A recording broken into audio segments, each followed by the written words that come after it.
will forge a society that is colorblind and merit-based.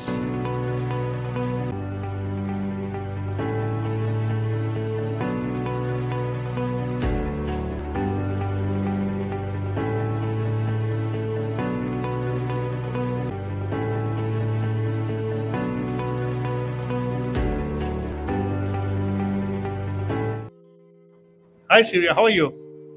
Hi, I'm good, thank you. So wonderful. So we are coming to the close of the year, and let's see what questions we have today, Syria. Of course, the first question is, I've got some strong achievements, the kind that really helped shape my career, but they happened maybe 6 or 7 years ago. I'm still in the same field, still doing good work, but I don't have anything super recent that feels as big. Could that still help me for my EB1A case? Okay.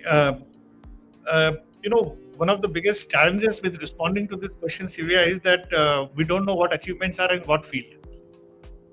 Second, if it has helped to shape your career, we really don't know whether this would be useful for EB1A, because EB1A is awarded for not for just field change, kind of shaping your career, what you have done, but for something which has kind of contributed to the field as such, actually. And you would be an asset. You don't get EB1A because you have done something for you that helped you shape your career. You get EB1A because you are an expert of an international caliber that is useful to the US, and you will continue in the field of expertise. It looks like to me that it is not about you here in EB1A, it's about your contribution and the impact that you have done. If because of your good work that you have done, it may be years ago, but if it has a very powerful impact, that could have, when looked from the lens of the criteria, we see that it might be very unique and field-changing dynamics, actually, then this is very useful. It's not about big or small. It is not about public applause. It's about the impact and how many people would have been impacted by virtue of your good work that you have done. We need to have more data to kind of give a very conclusive answer. But yes, one thing I can say that many people who join the program, they don't realize the importance of the work that they would have done. So don't qualify yourself, any work, as big or small by virtue of your personal impact or what the work had impact on you personally or in your career. We have to look at from a different lens altogether. So I would just keep this response on hold till we get a more detail. So please reach out to, or you may come back later on which more depth actually. So that would be useful. So let's take the next question. Of course. Next, I've judged a couple of startup pitch competitions and review applications for a mentorship program, but wasn't anything super high profile like government or international panel. Is that kind of judging still worth including in an EB1A petition? Again, we don't know your field of expertise and how many judges are there, but on what basis you were called. Startup pitch competitions, whether what was your locus and your expertise based on which that you were called there, how it is related to the field. So if you have judged several of startup pitch competitions, and if you have selected or evaluated, was your evaluation meritorious? Were they received funding?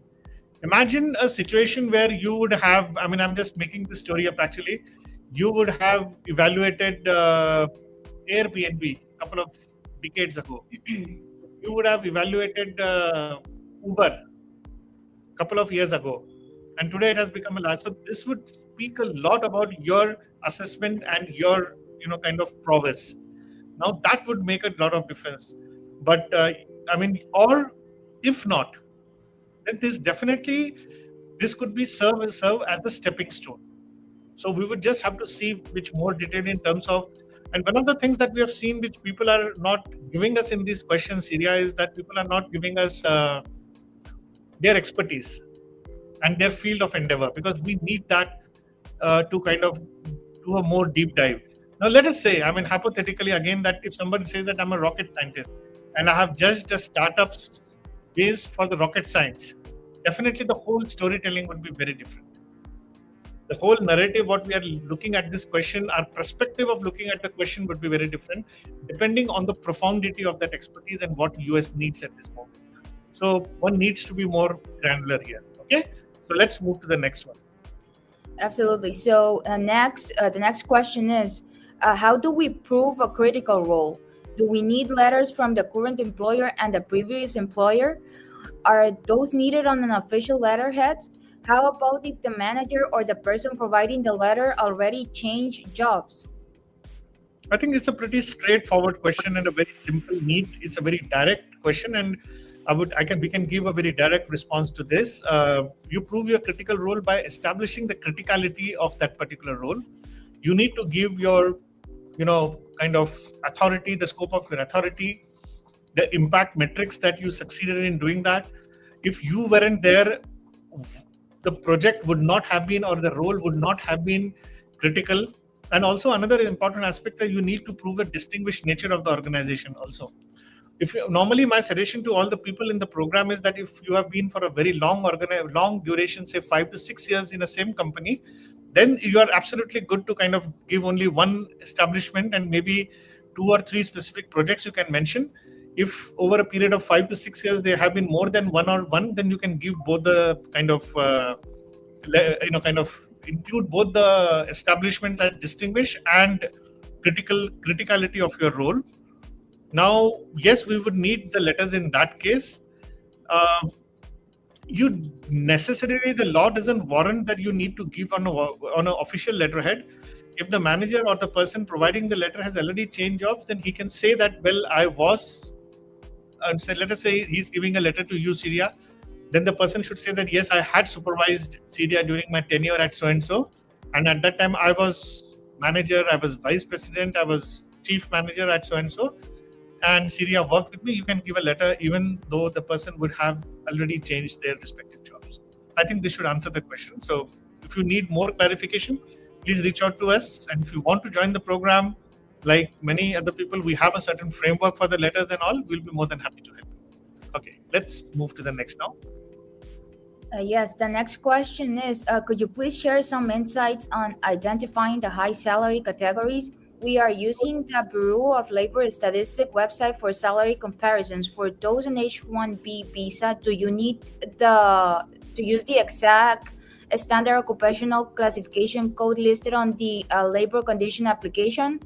Or can you select a relevant SOC code based on your current job duties? My SOC code is in the H-1B. LCA is software developers, but my job duties are aligned more with those of a computer system analyst. Okay, now this is a very sensitive question. In fact, for EB1A, you don't really need a job offer. And now this becomes relevant if you are going for a high salary criteria. And if you have a high salary and if you want to utilize this, I think my suggestion to you would be, it is neither related to your job or nor related to your LCA. That is your EB2 application or your H1B application in that case. This is more related to your expertise.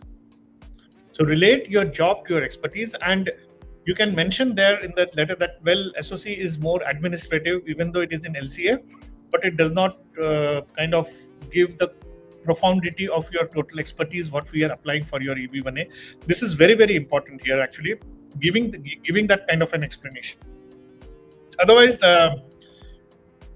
in fact, for your EB1, there are certain cases, but we have seen that since you don't require it, we have given 0000 code also, actually, in some cases, and that has worked it.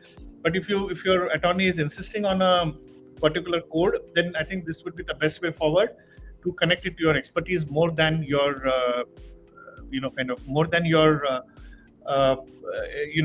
LCA or your H1B visa or something like this, because EB1A doesn't warrant your EB1A, anything like this. So I would say this is the best way moving forward. Okay, so let's take the next question. Absolutely. The next question is, would you mind sharing your insights on effectively demonstrating a critical role for achieving sustained national and international acclaim, particularly in the context of applying for EB1A? I think it's a very, very deep question, Syria. Would you mind sharing your insight on effectively demonstrating a critical role for achieving sustained national? Okay, now, what is sustained? Sustained is not necessarily temporal. Now, it also depends on how much time have you spent, how much intellectual prowess have you spent in building that expertise that creates certain impact. Now, the sustained acclaim in totality is the function of three things. The first is your time, second is your experience, third is the impact that you have created. So, the knowledge that you have created, the experience that you have, and third dimension would be the impact that you have created. Now, and also it's a matter of time is just one of the functions. Now, let's say, for example, if somebody during COVID time would have created a COVID vaccine. Okay, now even that is important. That would be a sustained acclaim because you require a certain knowledge needs to get acquired first to do something. Okay, it is not you get a very important award, but the work that you have done it is because of the history of your work then that you have done has resulted in that award. I mean, just on a lighter vein, if somebody were to get a Nobel Prize today and apply for EB1A tomorrow, it's not only time because the effort that it takes to apply for that is also equally important. So critical role is an important aspect when you talk about what is the impact that you have created. Can that impact survive you itself? If you can see that, then it is a very good thing actually. And you could have done something that will survive for the next 20 years. For example, there could be potentially a patent that you have created that would also go as an original contribution as well as a critical role. And that I'm talking about a patent that is in application. That is not, in application, that is already there is a kind of an impact that can be seen, visualized, not something just on a paper. And it is not about a prospective benefit. It's about an actual benefit that can be there. Okay? So that is something which is very, very important. So let's move to the next question. The next question is quite similar to the last one. It says, while submitting an RFE, how can we prove sustained international acclaim? I have no awards, no membership. We have not submitted any expert opinion letters. Shall I submit expert opinion letters, which is not part of the initial submission and not part of the RFE? I get it. Now, if it is an RFE, I assume that your criteria have not been kind of cleared. It is not a NOID. Now, strategy for applying for sustained acclaim in a NOID would be very different than applying for sustained acclaim in an RFE. Because in an RFE, we are talking about a specific criteria, and in NOID, it would be in a matter of fact, more from a totality perspective actually here. Now, I would say only one thing, or rather three things actually. As I said previously, when you want to demonstrate a sustained, it's not sustained international acclaim. I would rather limit it to sustained acclaim. In an awards, or if you don't have, that's absolutely fine. But what is the impact of that work that you have created? Sustained is not a function of applause. Award would be more like an applause actually. Somebody appreciating your work, but it is okay. Now, some people who made a COVID vaccine, would they have got an award on the same year? No. But you need to present your narrative or a storytelling would have to kind of demonstrate the knowledge that has taken for you to create or earn that knowledge to create that impact. I would rather leave it to that extent actually. So we need to earn it also as a function of expertise, the rarity of your skill sets. And somebody in the critical role also asked this question actually. How can we demonstrate sustained acclaim in a matter of critical role? So rarity of your skill set, scope of your authority, that is important. And how much time it takes to build up that expertise, and how US would be kind of missing that expertise if you were not there. That is very, very important here. Definitely you need an independent expert opinion letters for this particular case. Even if which were not part of initial submission, you need to respond to your RFE based on that. So that becomes a kind of more of an ancillary secondary evidence to proving your expertise. Yes, that is very, very important here. But I think that's a very good question in terms of demonstrating your sustained acclaim. I would remove the word international. Sustained acclaim by virtue of in case of an RFE and in case of NOID. Those are two completely independent cases. And so let's take quickly next two questions actually. Yeah. Okay, of course. So the next question is, I've been promoted multiple times and hold a leadership role now, but I don't have a fancy title like VP or director. I do lead projects and mentor others though. Does that count as playing a critical role in the organization? Absolutely. We have seen people who are just software developers or something. It is, you don't need a, I mean, this a whole criteria speaks about a critical role or a leading role. So this is definitely, the criticality is established by the impact, and the impact is proved by your scope of authority, by virtue of your rare skill set and scarcity of your expertise also actually.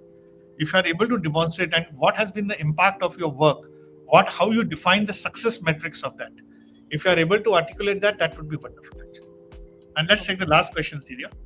Okay, so the last question is, I'm an entrepreneur in the renewable energy sector developing initiative solar panels technologies. Could you suggest effective strategies for gaining international recognition and awards in this field? Now, how would you define a success in your field of expertise now? That is going to be the one of the most important aspect here. I mean, I think you're talking about a solar, kind of you are an entrepreneur. It means that you have a startup. So have somebody invested in this, or did you receive some grants? Now, did you have you got some patents actually to create some kind of a legal defensibility actually? I mean, there are a lot of technology benchmarking that is required actually.